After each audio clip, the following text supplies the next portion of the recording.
Yeah, okay. Well, good evening, everybody. It's 7:30 on Thursday, the 1st of April, 2021, and this is the annual town meeting of Hartford Town Council. As the name suggests, this takes place every year.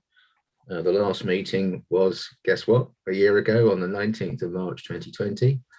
It's an important part of the annual town council calendar.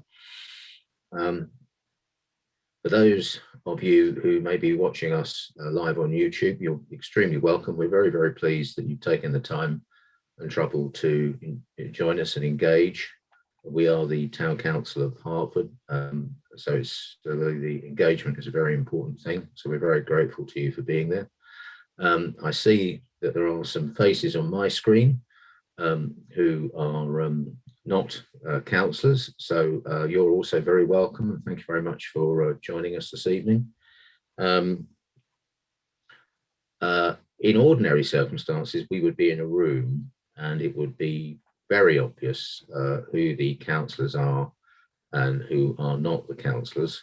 But since we're all on the screen, I think I'll just, for the benefit of everybody and particularly those viewing on YouTube, I'll just run through, as I see them on my screen, the councillors, and just introduce you and just ask you to just give a wave to the viewing public, just so they know who you are. So Councillor Sally Newton,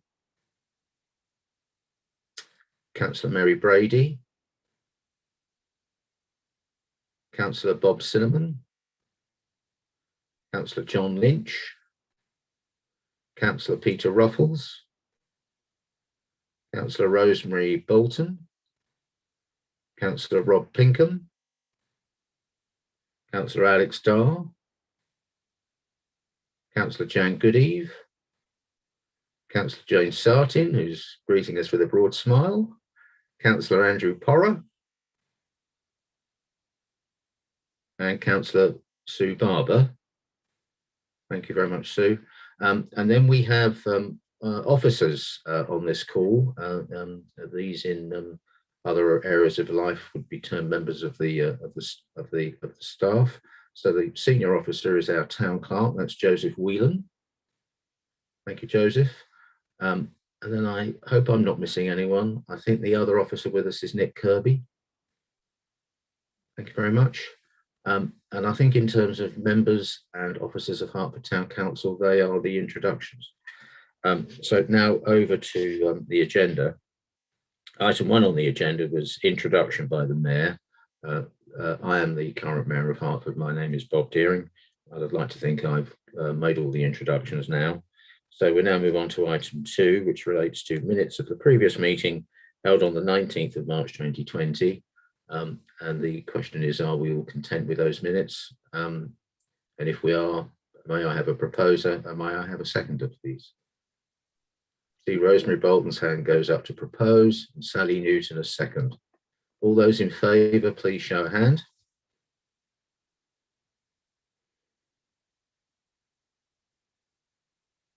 I think we're there, Nick, aren't we? Yes, okay, so those minutes are approved. Thank you very much indeed.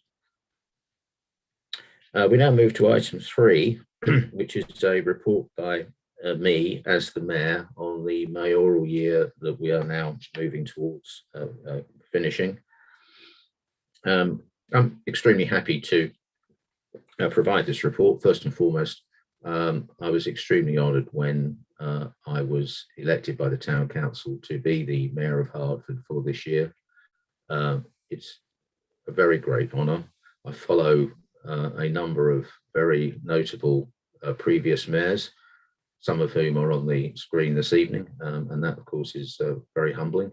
So I was very honoured to be entrusted with the role of mayor. For reasons that I don't need to explain, it has been not merely an unusual year, it's been a unique year. I think I'm right to say that of all the set-piece events that the mayor would normally undertake, the only one that we've had this year, I think, is mayor making, which is the ceremony that takes place right at the beginning of the year, at which the outgoing mayor steps down and the incoming mayor steps up. We did have a mayor making. It was very different to the normal mayor making. It was very substantially virtual. For those of you who didn't see it, we put a video together which had contributions from local schools and a kind of video tour of Hartford. And that was well received. I think it showed the schools on their best foot. And I think it showed or reminded us all that Hartford is really a pretty nice place and we need to look after it. Through the year, the next thing to say, obviously, which is an exceptionally important part of the year, is Remembrance Sunday. I'm extremely pleased to say that we did commemorate Remembrance Sunday. Again, we did not do it in the usual way, but officers did a terrific job in organising a unique Remembrance Sunday, which I think it's fair to say was extremely well received by everybody. I think we showed an absolutely appropriate level of respect for those that we owe so much to. I was extremely honoured to be the mayor for the Remembrance Sunday that we had during my mayoral year. Moving on from that, I think if I'm to pick out one or two things that have happened this year, I think for me, one of the things that's made the year special is almost precisely that none of the set piece events have taken place, and that everything I've done has had a ring of specialness to it. They may not have been grand events, but they were very largely special. And not because it was me involved, but because it's the office of mayor. People were very, very pleased to see the mayor. So as some of you know already, at the end of the first lockdown, which seems like about 10 years ago, I did a walk around the town with officers, and we visited virtually every shop in the town and welcomed them back to trading. That was just a terrific day. The shopkeepers had all had a very tough time. I think they were all heading and anticipating continuing tough times, but the mood in the town was terrific. And all the traders were of a glass half full and not half empty mentality. And it was just a wonderful experience. And then again, as you may remember, about 3 weeks later, I think it was, we did a second walk around the town when the second wave of shops opened. And that second wave essentially was bars and pubs and hairdressers. I've never previously been in as many hairdressers in Hartford as I now have. They were all exceptionally welcoming, and I should say exceptionally disciplined in the steps they were taking to make sure that they, their staff and their customers were safe. That was a really impressive moment. And I might say exactly the same for the pubs and the bars in Hartford. Not everyone on this on my screen right now will be attending the pubs and bars in Hartford, I suspect, and certainly not maybe in the later hours on a Friday and Saturday, and we may have views about that. But again, on my walk around, the discipline being shown by the people running the bars and the pubs was really quite exceptional. And I was very impressed to see that. In a different context, other things that I've done this year virtually are that I've given speeches of welcome to a number of young people who have agreed to become special constables, which obviously is a great thing, and we're very, very grateful to them for doing that. I've had quite a bit to do with some of the community and voluntary groups in the town. Obviously, it's impossible to talk about the voluntary groups in the town without mentioning Mudlarks. I opened Mudlark's new cafe on 4th Street, which was terrific. Got a very nice cup of coffee in passing. And I've also been humbled, I think would be the right word, in dealing with Heart Food, which is a group of people who, back in the early days of lockdown, simply took it on themselves to provide food to needy families from their own pocket, using their own money, They just did something about it. And I was privileged to see the Hartford group loading bags and packing cars with food at St Andrew's Primary School on a sunny morning some months ago. And that was just terrific, very uplifting. And Hartford is full of groups like this who are community orientated, seek no praise, seek no self-acclaim, but they just do it for the good of the community. And it's been fantastic to see them. And then finally, just to finish, as you all know, as mayor, as is the case with all mayors, I've been able to nominate some charities that will benefit from mayoral fundraising. My two charities are the Samaritans and Isabel Hospice. Of course, it's been extremely difficult to raise funds for those charities. During the year, I've had a video interview with both of those charities, which I believe is available if you wish to see it on YouTube. And of course, both those charities do exceptionally good work. We've also convened, with the extremely good assistance of town council officers, a virtual forum for volunteer groups in Hartford. And that was a very rewarding session with several volunteer groups talking and chatting with us, and that all went out on YouTube so that people in the town know what's going on. And then finally, to finish, again, as some of you may know, not least in an effort to try and raise some money for my two mayoral charities, I will be doing a charity walk on, I think it's the 15th or the 16th of May. Nick can correct me if that's wrong. And essentially we will be walking from an Isabel Hospice location to the Samaritans office, which, as some of you will know, is in Ware, and then finishing back at Hartford. And I'm doing that for charity. We've created a Just Giving page. And obviously when the time comes, it would be nice to think that we might be able to raise some money for my two mayoral charities. So there you go. That's my report. It's been a great honour to serve the town during this mayoral year. Thank you all very much indeed. Okay, we now move on to item 5 on the agenda, which is the report on the business of Hartford Town Council in the current municipal year. And this will be presented by Councillor Mrs. Sally Newton, who is the leader of the council. Thank you very much, Mr. Mayor. Unlike previous speeches about the previous year, this one is somewhat different. But I think what I will endeavour to do is, we as a town council have roles and responsibilities and work that we have to do.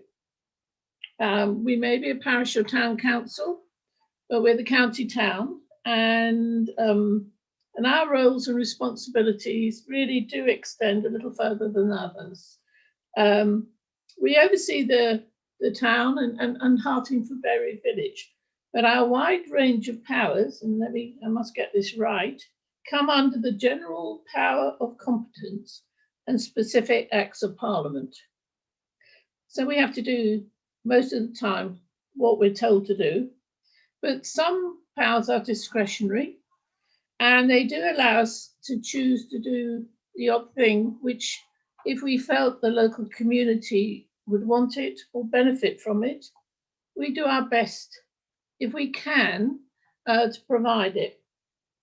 So I'm going to have a few lists, go through a list of what we've done this year, despite the pandemic, despite the fact I haven't set foot in the castle since the 23rd of March last year, which is when I think we had our last meeting, apart from signing a cheque on the doorstep. And apart from the fact that the people I normally see throughout the year, I have yet to see.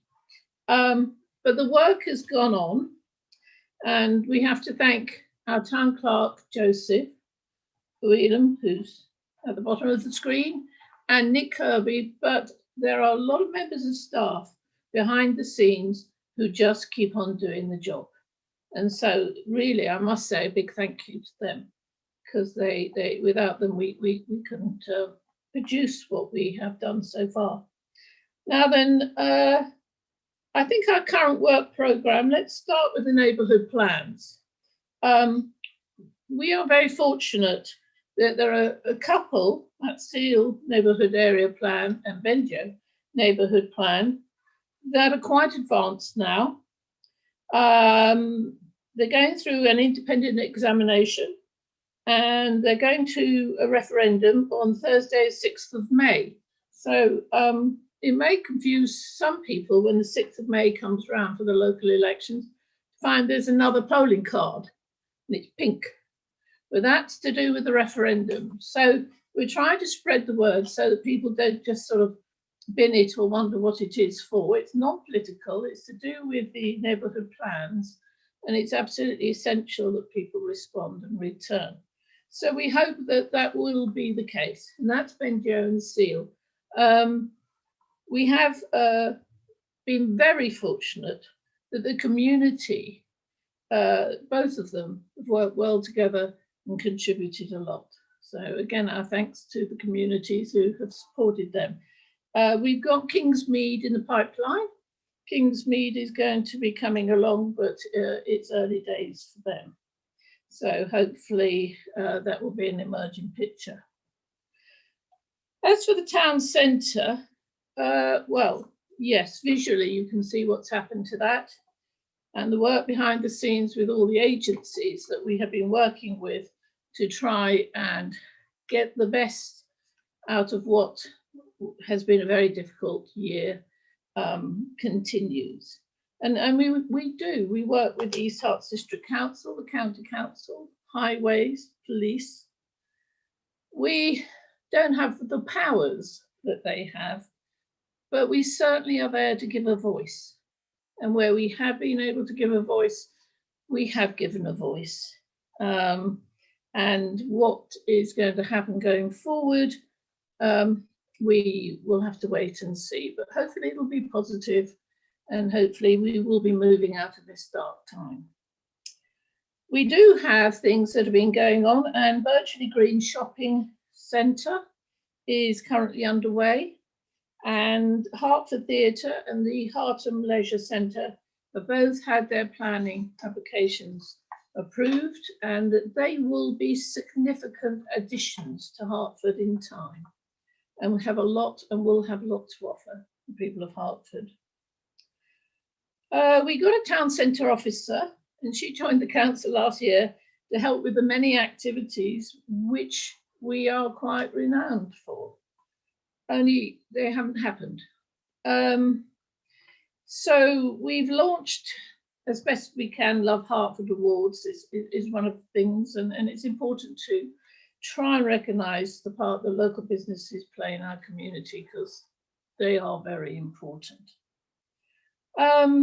I have to say that our Town and Tourist Information Centre has been impacted considerably by the pandemic, but looking at the notes here, it's ready to reopen on Tuesday, the 13th of April. And it will continue to provide a wide-ranging retail and other activities to assist visitors to the county town. And that's government willing. We continue actually to invest in matters of crime detection and crime prevention. And we do have a very effective CCTV cameras in the town centre. And we still have the successful taxi marshal scheme, which operates Friday and Saturday night. Well, when we are out and about, and we'll be out and about and allowed to do what we want to do. But we work with many other agencies. And of course, teamwork is essential. And we have the Nighttime Economy Committee. And this continues to operate to review provision relicensing, environmental impact and safety. Again, we are just advising, we can have a view. Other folks make the decisions on it. We also have the traffic group, and this is chaired by the town council, and it's been particularly busy because as consultees, we are providing input and feedback on important matters. I mean, as Hartford is at the moment, the big burning question will be, how will it go forward? What changes will be made? Who will make those decisions? And what part will the people of Hartford have in making them? Well, as far as the town council is concerned, we'll do our best to make sure you have a voice. But with regards to local businesses, we have New Homes Bonus, which is in a substantial amount of money. And it's a grant scheme, and it's to ensure that funding is used to support and encourage a diverse range of improvement schemes. And if anybody wants to look to see what we spent the money on recently, the details can be found on our website. But that's been a very, very positive thing, and it's helping a number of people. With regards to council business, the Constitution of Hartford Town Council outlines the statutory requirements which the Town Council is required to perform. Again, you can find this on the website. And we're pleased to announce that we pretty well meet all the criteria and objectives, plus a few others. Councillors meet fortnightly to review on all planning applications for the town and ensuring that local perspective is put forward to the planning decision makers, which of course is East Herts District Council and the County Council. We have the Community Services Committee, and this has continued its duties, including the management of cemeteries, closed churchyards, allotment sites, amongst other things. And I think most people will recognise when I say North Road Allotments, which is runs itself very well, as does Mudlarks at Cromwell Road and the lovely Grub Garden also.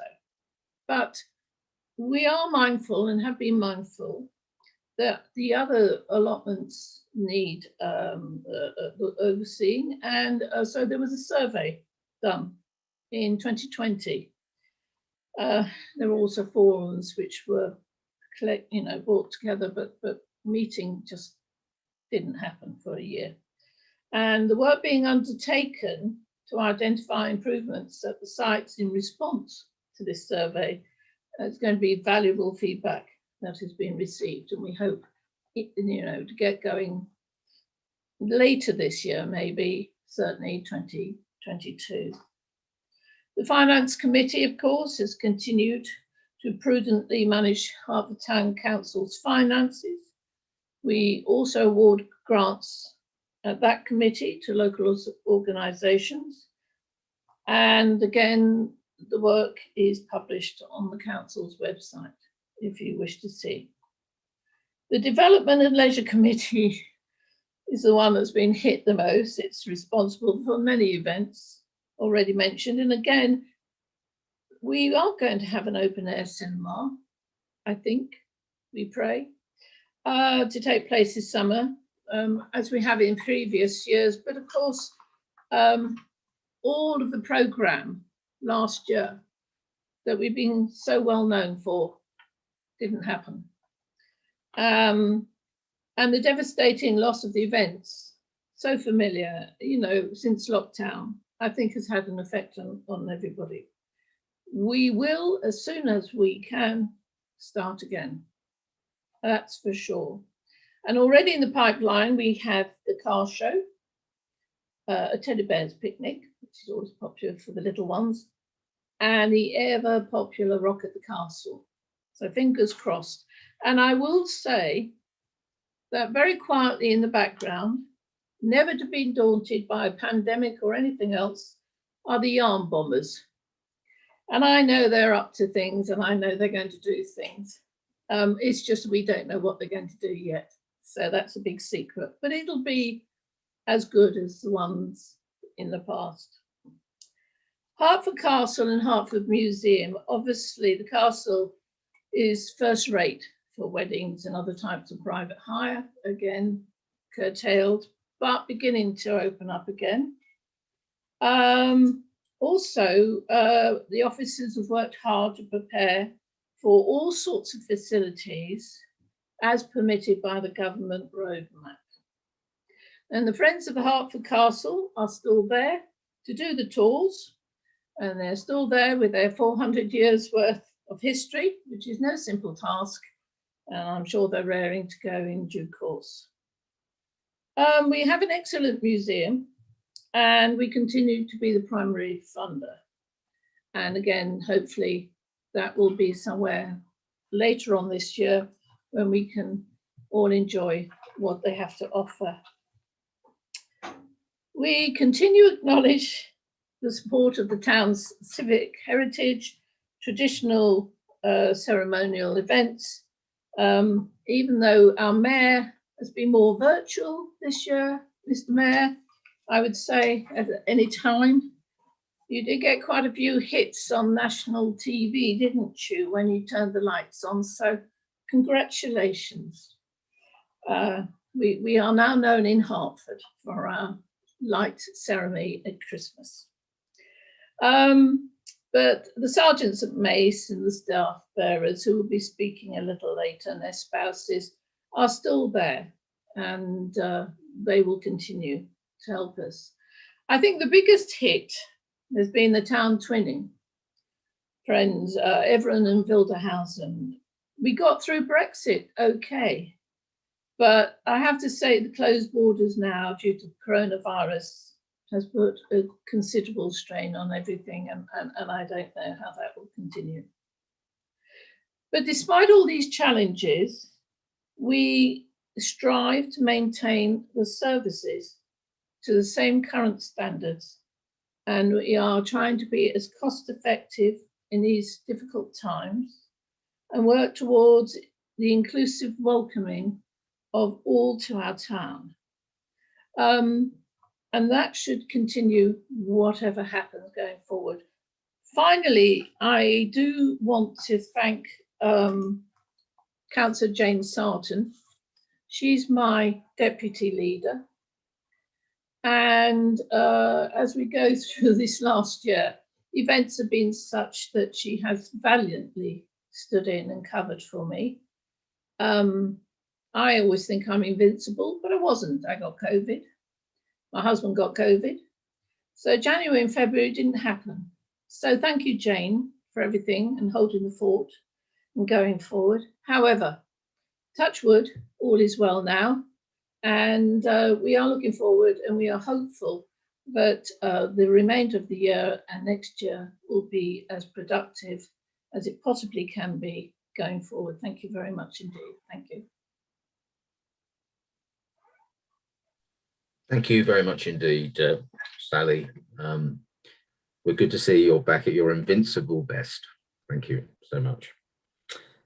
Okay, so we move on. We're now on item 5, which is in relation to the accounts of the parochial charities. And I think, Joseph, I can't see on the screen at the second. Yes, I can. I think, Joseph, you'll present this, will you, Joseph? Yes, I think Nick was going to put him up on the screen. So, okay. Fine. Yeah, sure. Yeah. So these are put up for inspection. If we had an in-person meeting, they're just tabled and people can peruse them. If anybody would like a electronic copy of what's about to come up, then please do contact myself, town.clark@hartford.gov.uk, which is on the website, and we'll send them out to you. When they do come up, they'll probably be quite small numbers anyway. But are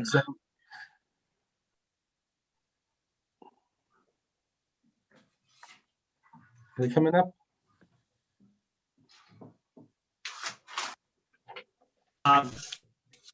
They're on my screen. I'm just trying to share them. Sorry, it's difficult, guys.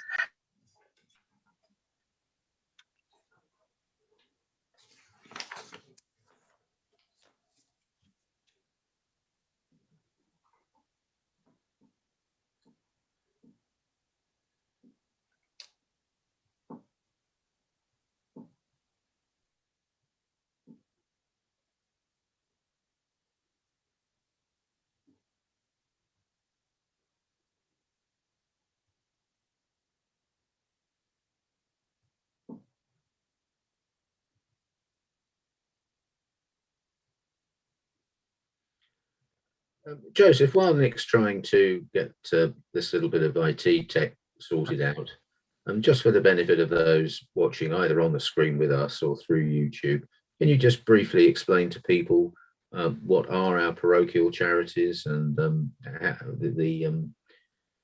what we undertake in relation to them?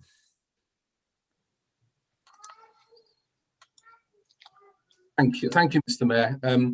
Historic charities and the town council, through its officers, monitor and manage the accounts, including investments and divestments of those accounts. We get some titles up of the charities if we could get that thing up onto the screen. Nick, is it coming? And we get some details there which would expand what I've just made. No, for some reason I can't get it up at the moment. Can you just send it to me by email so I can just read it? Yeah, that's good. That's no problem. I'll do that. Thanks.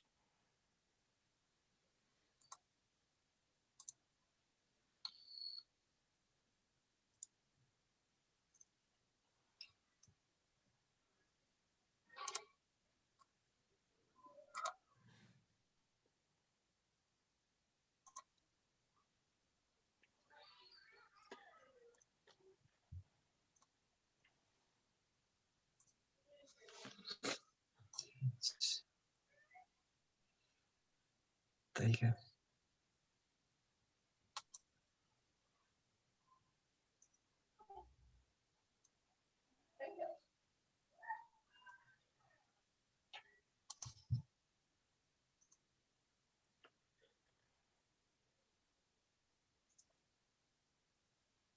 Oops.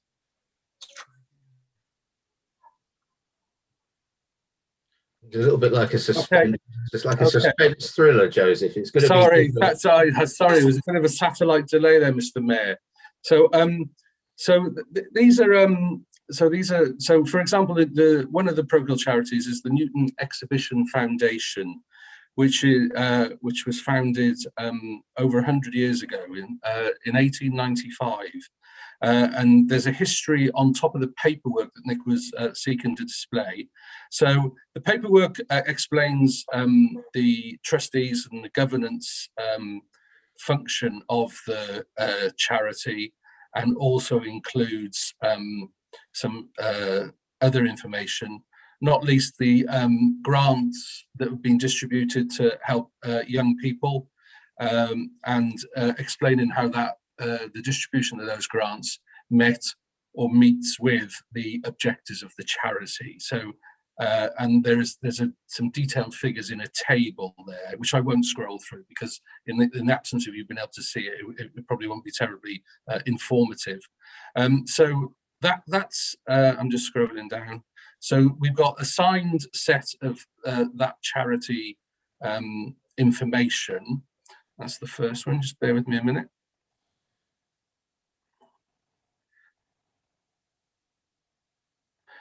Okay. And the second piece of information, or the second set of sheets, gives further information on the Newton Exhibition Foundation, including, and I mentioned the income, and that's how, there we go. So that was, I've just described that. Thanks. So Nick, if you just scroll the document so that just scroll, just slowly so that people can take it in. Yeah. And just to talk over this, Joseph, for the benefit of those so viewing. That's the first document I was explaining, talking about governance, and then we got officials, and you've got all the dates there, and then these are the grants that I'd mentioned, and the reference to the Christian bias, and then you see the further explanation of the areas. Just slow down a minute, Nick. The areas that those grants were directed to. So 8 groupings there, including overseas study and work, and supporting a whole range of activities, as you can see. And there's a table there comparing number of grants between those 2 years that are listed, etc., etc., just to see the level at which the Newton Foundation money is being used. There's a total at the bottom of the page you can currently see. Nick, if you want to scroll down. And those are the meetings arrangements and some information there on office and some sundry expenses and so on. Can we get the second? I think that's the end of that. Is there another? Okay, so we keep going. Okay, so further information, and there's the sign. And this was the second paper then I started to talk about, which includes, if you want to scroll down slowly, Nick, that includes the grant donations, and the investment income. So we got the total receipts, so that's the income, and then the payments via the grants and the expenses I just mentioned. And again, you can see there's two comparative years, which is the convention under which these funds are described. Let's just go down to the bottom of the page, Nick, so everybody's okay. And then we've got the repeat of those 8 categories, the other expenditures I mentioned, including important things like audit fees and so on. And then we've got the balances, so what's available, what's the carry-in funds for the charity foundation for the reported period. Thank you, Mr. Mayor. Thanks, Nick. Thank you very much, Joseph. Thanks, Nick, for sticking at that. And then just to be clear, Joseph, the item 5 relates to parochial charities. Yeah. Is there another charity that falls to be reported, or? No. Thank you very much. Well, thank you very much for that. And through you, Joseph, thank you very much to officers for, maintaining the financial accounting for those charities. It's much appreciated. Thank you very much. Okay, we now move on to item 6, which I'm particularly looking forward to. This is a report on civic traditions to be presented by Councillor Peter Ruffles. Well, thank you, Mr. Mayor. Don't get too excited. The agenda item is a bit enigmatic, really, because you haven't got much idea of the scope. And if I can be crude about it, I would say that basically this is a recruitment bid, an advertisement for the vacancy that we have for someone called a stave bearer.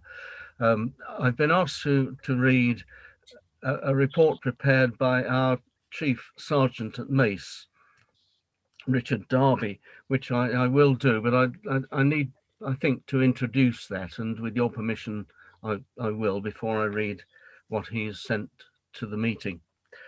I suppose I could simply say, if you've got it, flaunt it, and leave it at that, more or less, because that essentially is what I want to say about the way in which we approach those matters to do with our sergeants at Mace, the regalia, and that element of civic function, the traditional thing. So I could just leave it there, but you'd expect me just to say a little bit more. And I think my observations are that our heritage and our traditions have probably been more consciously managed in modern times, if I can call it that, in the time since 1974, when we've ceased to be a borough in Hartford and become the Hartford Town Council that we now are. And my suspicion, monitoring it before 74, is that things were rather more automatically assumed previously. Now we do look closely at the values that each particular tradition brings. And since we became a town council, whichever political party has had town council control, the wisdoms and the pros and cons of maintaining the traditions and the heritage have been assessed frequently and much more carefully, and, as I say, consciously. Now, everyone knows that Hertfordshire has been a county with boundaries almost unaltered for 1,000 years, Hertfordshire. Barnet comes in and out, Tring comes in and out, but basically we've got that marvelous circumstance when we haven't been divided, we haven't changed our civic entity as a county. And everyone knows that for reasons of geography in particular, while St Albans has its wonderful ecclesiastical basis, we mustn't diminish that in our thoughts.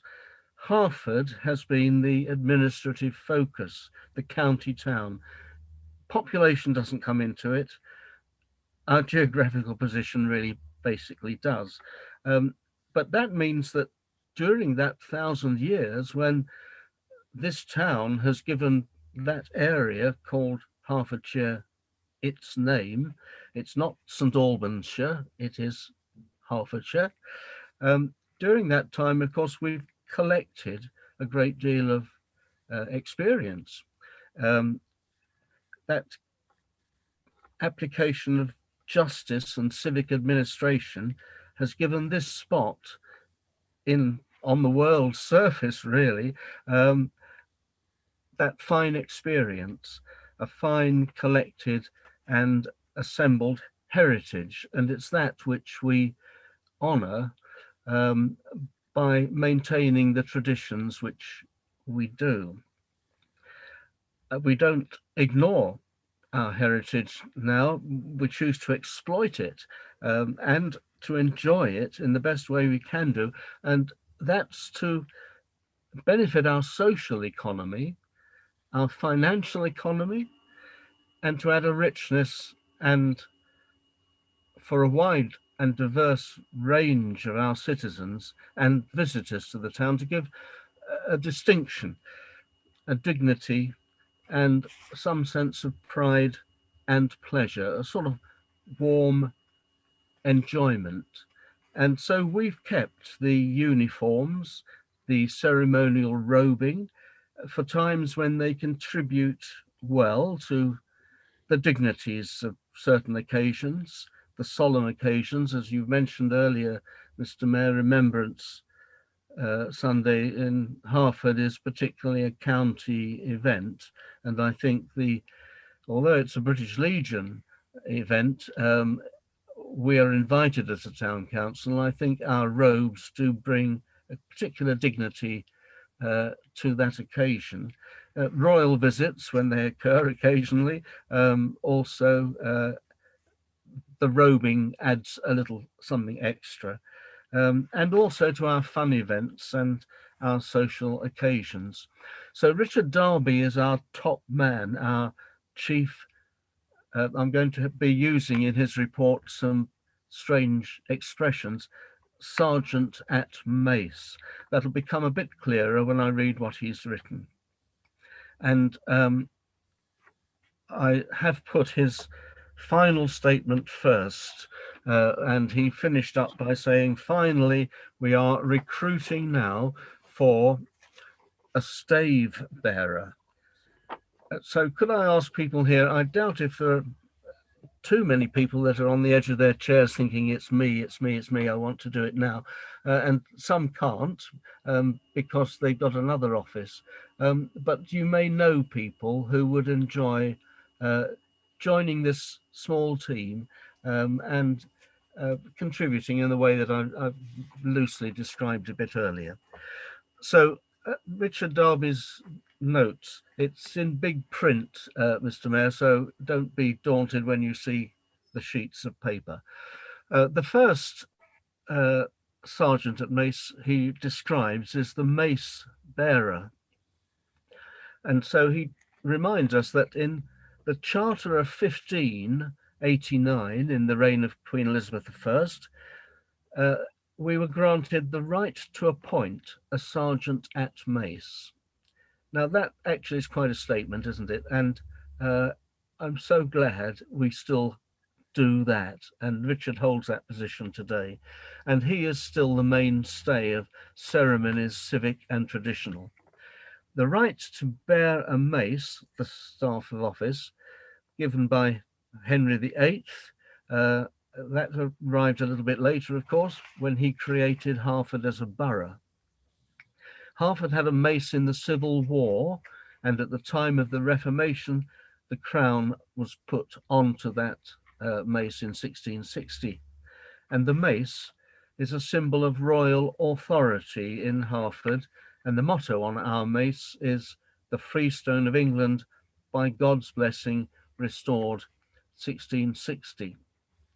If I can just break off there, Mr. Mayor, one of the difficulties I've always had when talking about these, the mace and the sword in particular, to young people when they visit the castle, and in normal times a lot do, is the apology I feel that is due, because these items are actually weapons of war. And that's quite a solemn thing to get your head round. And one can describe them being used in the way that they are today. But fundamentally, the mace was for putting a dent in another soldier's helmet.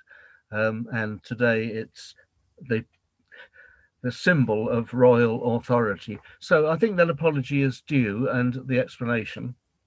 But we also understand what it stands for, as with all forms of symbolism. The sword bearer, the man who bears the sword, the Charter of Charles II in 1680 granted Hartford the privilege of carrying a sword. Sword was made by an Italian craftsman working between 1550 and 1600, so we got it second hand, and the scabbard is also Italian workmanship from about 1680, and the sword stands for justice, the emblem of justice. The honor bearer was granted the right to bear this honor by Edward I in 1300. And the implication is that it rewards a special performance of service to the crown. Only 2 towns in England have permission to carry an honour awarded in that way. And it's a curious thing that we are linked with Launceston in that privilege in Cornwall. Although we got the upper privilege because we can carry our honour outdoors in procession. They can only carry theirs inside. How that has come about and why, lost in the mists of time, but there is a record to verify it. And then are really to defend you, Mr. Mayor, when you're walking dangerously in a public place. And so they're defensive weapons and for your protection. And they are simply poles with a bit on the top, and on the pole very often, in our case, these particular sticks are Victorian and some are more recent. And so that's the ceremonial team.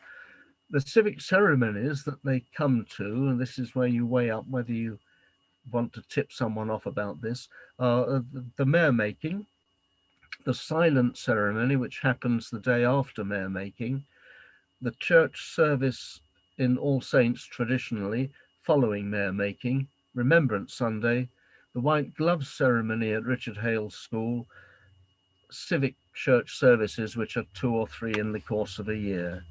And they all require the SAMs, the mayor, deputy mayor, councillors, to robe and process. And I'm on the last of Richard's sheets. Some of these events will be attended by dignitaries, the Lord Lieutenant, obviously, and we fit in nicely with him and his own uniform. The High Steward, the High Sheriff. The High Steward is Lord Salisbury, whose family own the castle that we lease. And then Richard describes the prescribed order of precedence, which is enshrined in various local government acts. And at each ceremony, an order of procession is published, normally by the mayor's secretary. And at church services, councillors have to take their directions from the mayor. And the order of procession is the stave bearer, 2 of them or more at the front, then the honour bearer, then the mace bearer, sword bearer, and then the council members in order of seniority. And that seniority is past mayors wearing former aldermen's robes at the front, in terms of how far back they went.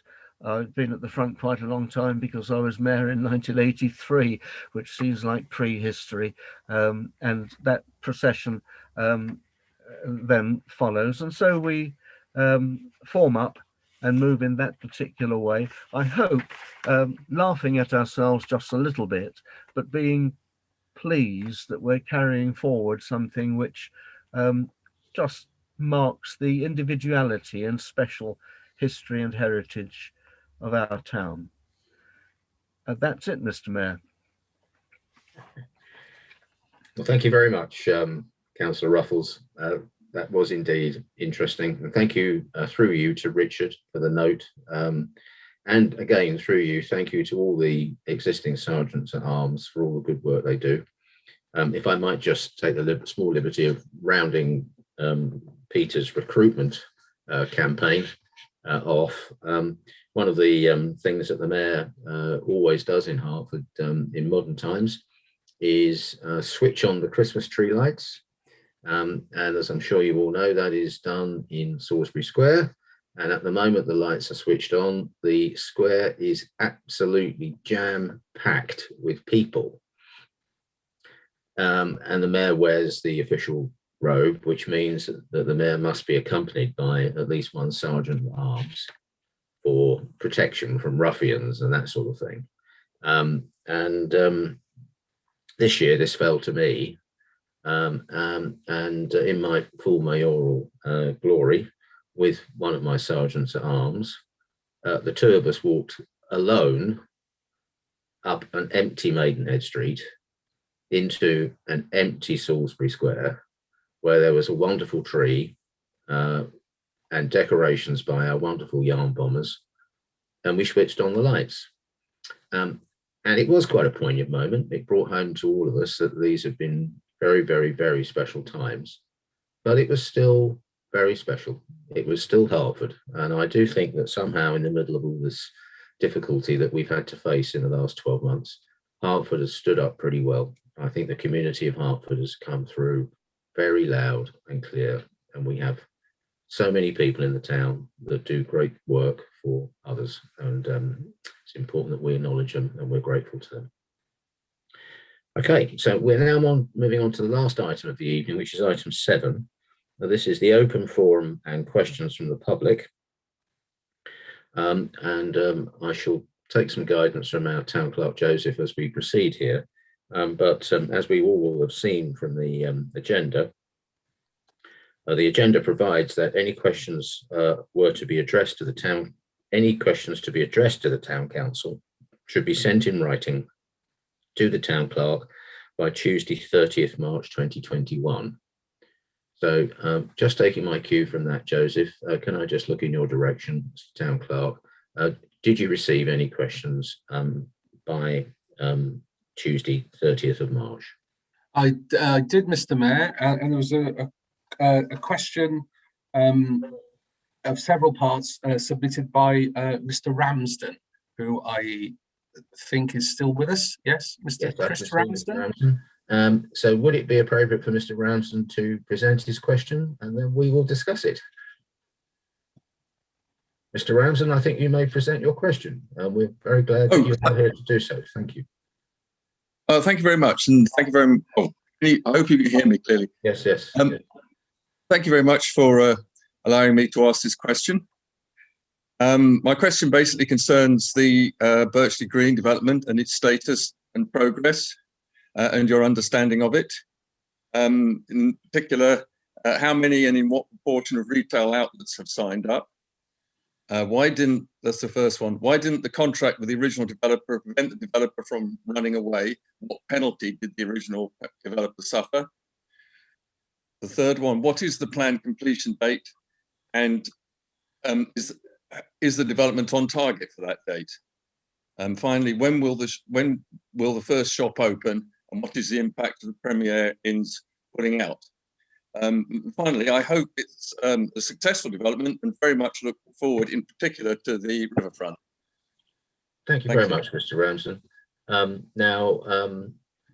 There are a number of us in this meeting who have some knowledge of this, including myself, but as the chair, I think it would fall to me to invite another member to speak in the first instance. I don't know whether, Joseph, you know if a member's already prepared to speak, otherwise I'll nominate someone.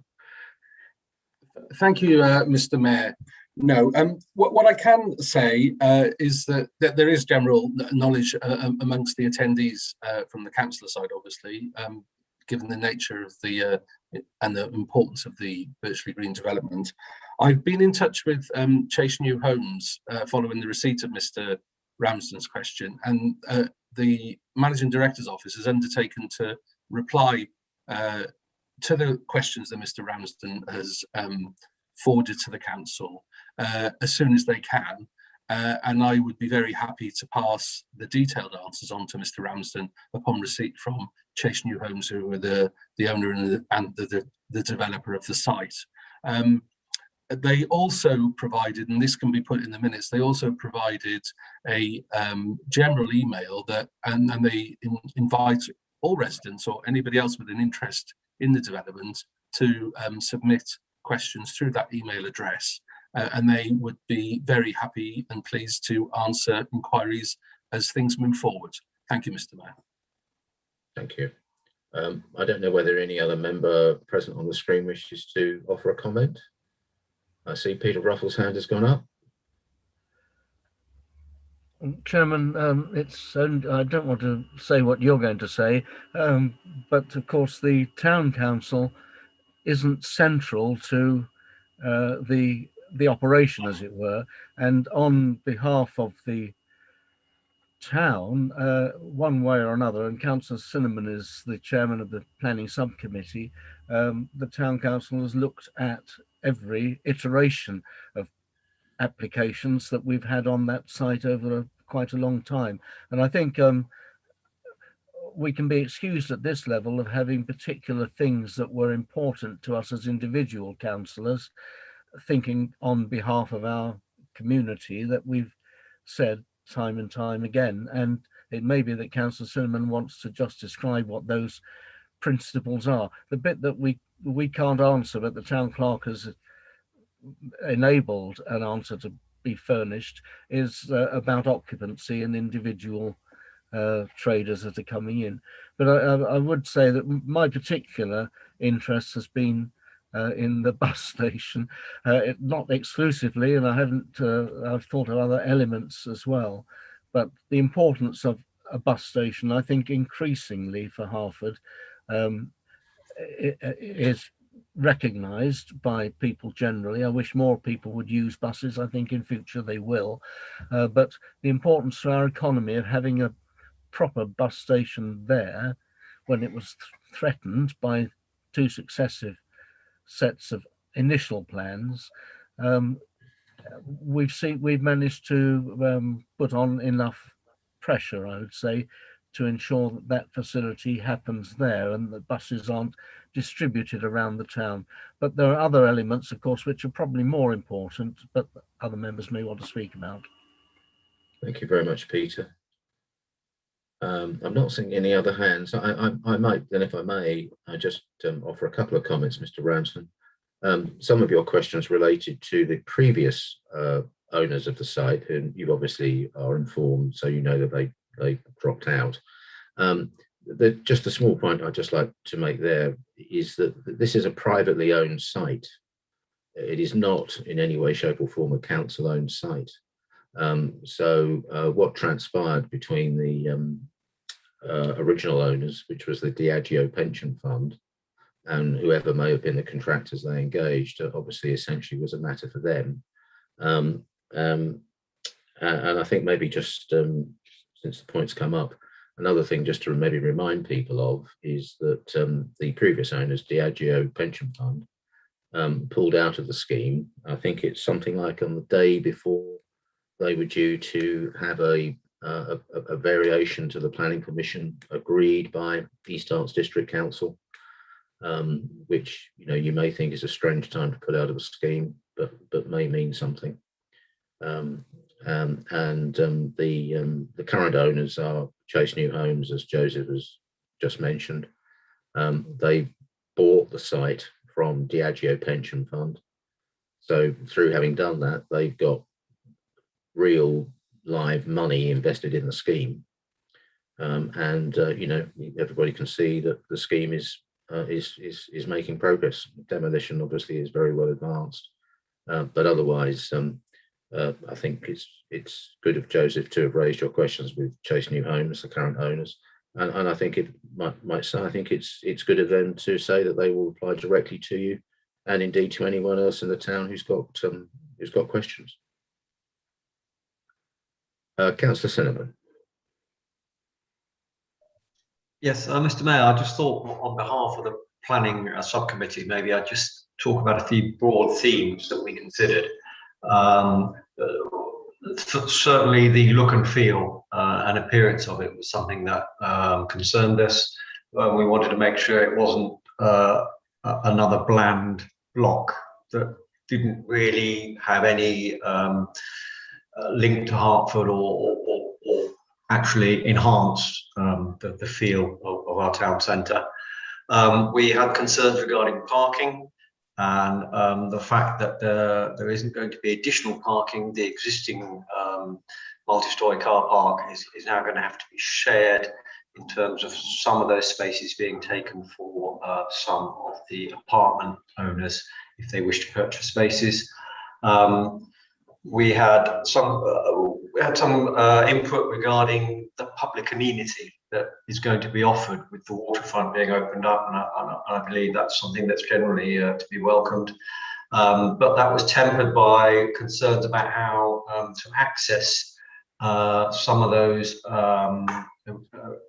food and drink outlets on that waterfront, because obviously there'll be a lot of pedestrians around, and we were concerned that there wasn't really a provision for deliveries and so on. We were also raised concerns regarding the environmental impact and provision of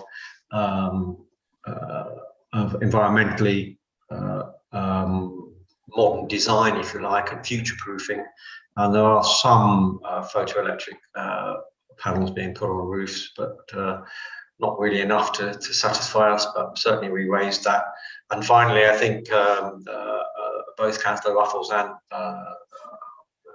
the Mayor has pointed out that we also wanted to see the bus station become more of a central transport hub and more sort of integrated in terms of its ability to provide transport links in and out of Hartford. So that were the general themes. Oh, and one final point is the provision of a new surgery, a doctor's surgery, which has been maintained in the new designs. So they were the broad themes that certainly we wanted to represent on behalf of the community of Hartford. Thank you very much, Councillor Cinnamon.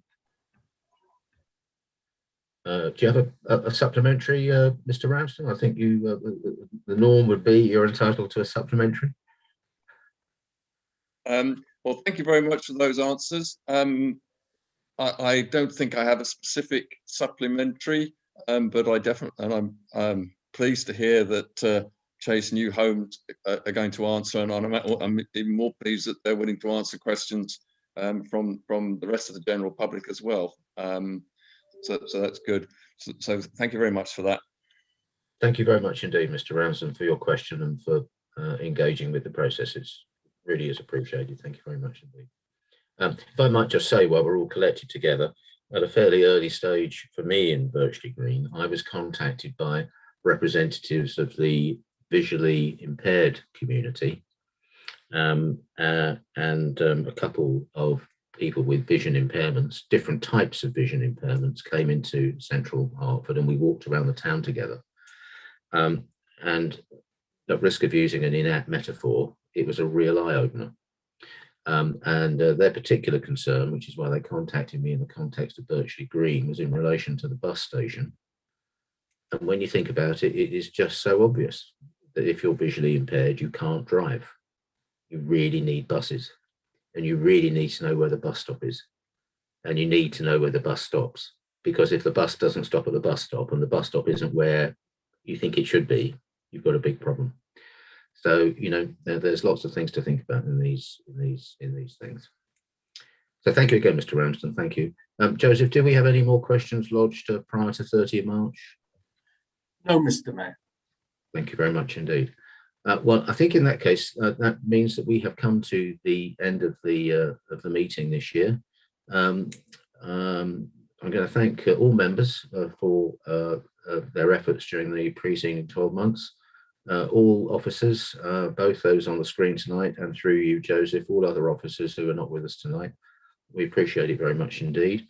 I've seen throughout the evening that there have been some faces on the screen who've not had questions, but they've just come along to participate. We appreciate that very much too. So with all of that, thank you very much indeed. We're on the verge of a long weekend, Easter. I hope you all have a very nice Easter. And let's look forward to getting back to normal times increasingly as we come out of Easter. Thank you all very much indeed. Good night. Bye-bye. And it's going to snow. Thank you. Well, you need to be